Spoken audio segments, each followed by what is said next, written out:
You're watching How Leap. Let's see how to remove the annoying labeled tag from your Instagram direct message chats.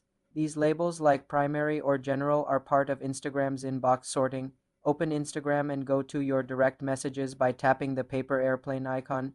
At the top of your inbox, you will see tabs like primary and general. These are the labels to move a chat out of a labeled tab and stop future messages from going there. You need to manually move it. Press and hold on the specific chat you want to remove from a label. From the menu, select Move To, then choose a different tab, such as from General to Primary, to potentially disable the tab system entirely. You can try to empty a tab. For the General tab, you can move all chats out of it. Once a tab is empty, it may disappear from your inbox view. However, Instagram does not offer a direct setting to completely turn off inbox labels.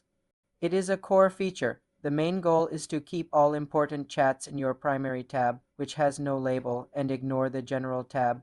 New message requests from people you don't follow will still go to message requests, which is a separate and permanent labeled section. For more simple Instagram tutorials, subscribe to the channel.